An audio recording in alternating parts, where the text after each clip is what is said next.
अरे नरेंद्र मोदी जी, आपको इस देश के बिहार के नौजवान, बिहार के किसान, बिहार के महिला, बिहार के दुकानदार भाई, छोटे मोटे जो उद्योग लगाए हुए हैं, उन तमाम लोग आपको वोट के माध्यम से चोट करने का काम करेगा। ये बात आपको हम बताना चाहते हैं। प्रत्येक साल लगभग 10,000 किसान हमारा आत्महत्या कर रहा है। ये आत्महत्या क्यों कर रहा है, ये बड़ा सवाल है। ये आपको सुनिश्चित करना पड़ेगा कि कब तक हमारा किसान आत्महत्या करता रहेगा।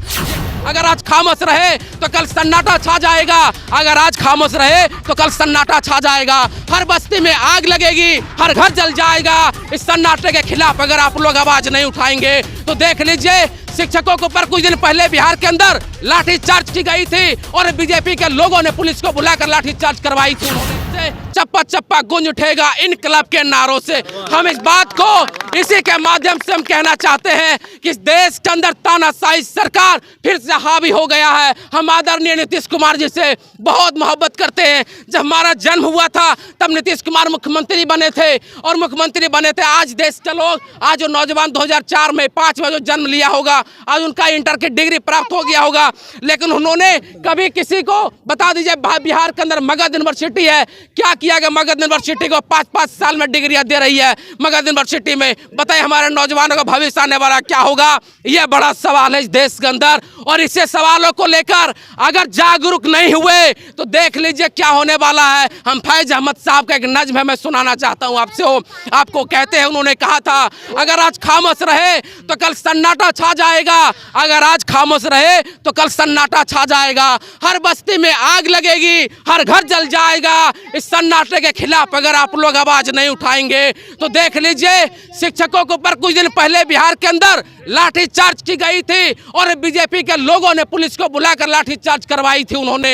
देख लीजिए, अभी आपको देखना पड़ेगा, ये बात देखना पड़ेगा कि किसानों के ऊपर किस तरीके से लाठी मारा जा रहा है। इस देश के अंदर हर साल, प्रत्येक साल लगभग 10,000 किसान हमारा आत्महत्या कर रहा है। ये आत्महत्या क्यों कर रहा है, ये बड़ा सवाल है। ये आपको सुनिश्चित करना पड़ेगा कि कब तक हमारा किसान आत्महत्या करता रहेगा। ये कहते हैं कि हम MSP का कानून बना देंगे, ये व्यवहारिक नहीं है। अरे ये व्यवहारिक है। अडानी और अंबानी के तुमने कर्जे माफ कर दिए हो 10 लाख करोड़ रुपए, वो व्यवहारिक था। और हमारे किसान का कर्जा माफ नहीं करोगे, ये व्यवहारिक नहीं है। जो इस देश का GDP को एस्टेब्लिश करने में उनकी बड़ी भूमिका रहता है, आप कहते हो उनका व्यवहारिक नहीं है। अरे नरेंद्र मोदी जी, आपको इस देश के बिहार के नौजवान, बिहार के किसान, बिहार के महिला, बिहार के दुकानदार भाई, छोटे मोटे जो उद्योग लगाए हुए हैं, उन तमाम लोग आपको वोट के माध्यम से चोट करने का काम करेगा। ये बात आपको हम बताना चाहते हैं।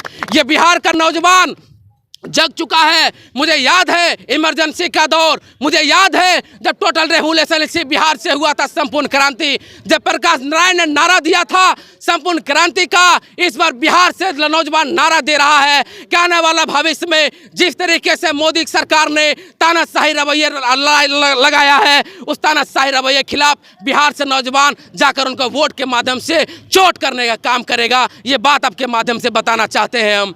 देख लीजिए, अभी हमने बताना चाहते हैं, अभी देख लीजिए टीवी डिबेट में देखिए, कहीं कोई बात की चर्चा नहीं हो रही है, कहीं रोजगार पे डिबेट नहीं है। GST जो लाया गया, GST इनडायरेक्ट टैक्स बिहार में सबसे, देश भर में सबसे ज्यादा आम अनऑर्गेनाइज्ड सेक्टर से दिया जा रहा है, सबसे ज्यादा टैक्स। इसके बावजूद तुम अडानी अंबानी को कर्ज देते हो। भाई बताओ क्यों देते हो, क्यों दे रहे हो? अभी देखिए बिहार में हमारे मुख्यमंत्री जी पलटी मार दिए।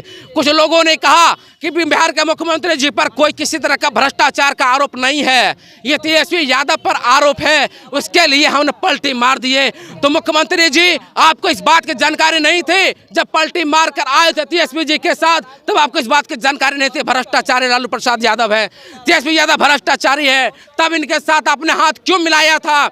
ये जो है, ये थके हुए हारे हुए मुख्यमंत्री को दौड़ाने का काम किया 32 साल का एक नौजवान। इसके लेकर इन्होंने 32 साल का नौजवान जो दौड़ाने का काम किया, और उसके बाद जब नौकरियां देना शुरू कर दी बिहार के अंदर, जब नौकरियां 2,70,000 से ज्यादा शिक्षकों की बहाली दिया, जो तमाम जो हमारे शिक्षक कर्मी थे, नियोजित शिक्षक थे, उनको परमानेंट बनाने के लिए जब नियम कानून बनाया गया, जब देख लीजिए बिहार के अंदर स्पोर्ट्स के लिए क्या कोई पॉलिसी था? स्पोर्ट्स पॉलिसी लाने का काम किया तेजस्वी प्रसाद यादव ने, टूरिज्म पॉलिसी लाने का काम किया तेजस्वी प्रसाद यादव ने। बिहार के अंदर इंटरनेशनल मैच नहीं होता था, दूसरे राज्य से खेलने के लिए यहाँ नहीं आते थे, लेकिन हमारे मोइनुल हक स्टेडियम में यहाँ पे खेलने के लिए लोग आए और इसको बेहतर तरीके से 500 करोड़ से ज़्यादा लागत के माध्यम से वो मोइनुल हक स्टेडियम को बनाने का काम करने वाले अगर किसी व्यक्ति का नाम है वो तेजस्वी प्रसाद यादव है। हम उनके युवा विजन के साथ और इस देश के युवा तमाम लोग सब लोग एकजुट होकर तेजस्वी यादव के साथ खड़ा है, ये बात आपको बताना चाहते हैं। अभी जिस तरीके से किसान आंदोलन हो रहा है, जिंदाबाद जिंदाबाद, एक मिनट रुकिए, जिस तरीके से किसान जो है अपने आगे बढ़ने का काम कर रहे हैं, कह रहे लोग कि अभी इलेक्शन नजदीक आ गया है, लोग खालिस्तान से फंडिंग आ रहा है, लोग खालिस्तानी बता के अभी जो है आगे बढ़ने नहीं दिया जा रहा है। देखिए इसी तरीके से जिस तरीके से किसान को पिछले बार खालिस्तानी कहा गया था, देश के किसान तो खालिस्तानी नहीं निकले, लेकिन नरेंद्र मोदी जो भारत छोड़ो आंदोलन में संघ के लोगों ने, जनसंघ के लोगों ने तमाम लोग भारत छोड़ो आंदोलन के खिलाफ जो है चापलूसी कर रहे थे अंग्रेजों का, वही काम आज के डेट में हमारे भारत के प्रधानमंत्री ये चापलूसी कर रहे हैं, ये किसानों के खिलाफ काम कर रहे हैं, क्योंकि इनको देश से कभी मतलब नहीं था, जनसंघ को और इनके RSS को कभी मतलब नहीं था, ये विश्व हिंदू परिषद को कोई मतलब नहीं था। इस बात को आपको सुनिश्चित करना पड़ेगा, क्योंकि ये इनके खून में है और मर्यादित बात करना किसानों को लेकर इनके खून में ये चीज है। क्योंकि देखिए किसान को क्या जरूरत है भाई, किसान यूरिया को लेकर परेशान है। जो यूरिया हमारे पास 50 किलो का आता था, आज यूरिया हमको कितना मिलता है? 45 किलो को, वही 400 रुपये में हम यूरिया खरीदते हैं, हमको आधार नंबर देना पड़ता है, उसके बाद हमको यूरिया दिया जाता है। भाई ये क्यों भेदभाव किया जाता है बताओ मुझे, ये भेदभाव चलेगा? हमारे यहाँ DAP जब हमारे किसान खरीदने के लिए जाते हैं, हमको DAP 1100 में मिलता था, 800 में मिलता था, लेकिन हमको DAP आज के डेट में 1600 रुपये में हमारे DAP खरीद रहे हैं। और DAP 1600 में कितना खरीदते हैं हम DAP? हमको 45 किलो मिलता है, 50 किलो का बोरा बंद हो गया है दोस्त। अब देखिए किसानों के साथ कैसा भेदभाव किया जा रहा है। एक किसान को गाली देता है, ये किसान बदला लेने जा रहे हैं इस बार चुनाव में, 24 का चुनाव बदला लेने जा रहे हैं और इनको झुकना पड़ेगा, माफी मानना पड़ेगा। जिस तरीके से हमारे किसान ने पिछले बार 2019 में घुटने पर लाने काम किया था, इस बार वे घुटने को टेकने को मजबूर करेगा हमारा देश का किसान, पंजाब का किसान, हरियाणा का किसान, चंडीगढ़ का किसान, बिहार का किसान, तमाम किसान एकजुट होकर इस लड़ाई को बहुत बेहतर तरीके से लड़ने का काम करेगा। आपके माध्यम से बात हम बताना चाहते हैं। अच्छा, बात ये भी कहा जा रहा है कि जो किसान है वो लोग किसान नहीं है, उन लोगों के पास तो इतना गाड़ी है, बंगला है, वो लोग किसान कैसे हो सकता है? किसान तो गरीब रहता है। भाई किसान गरीब होगा? किसान के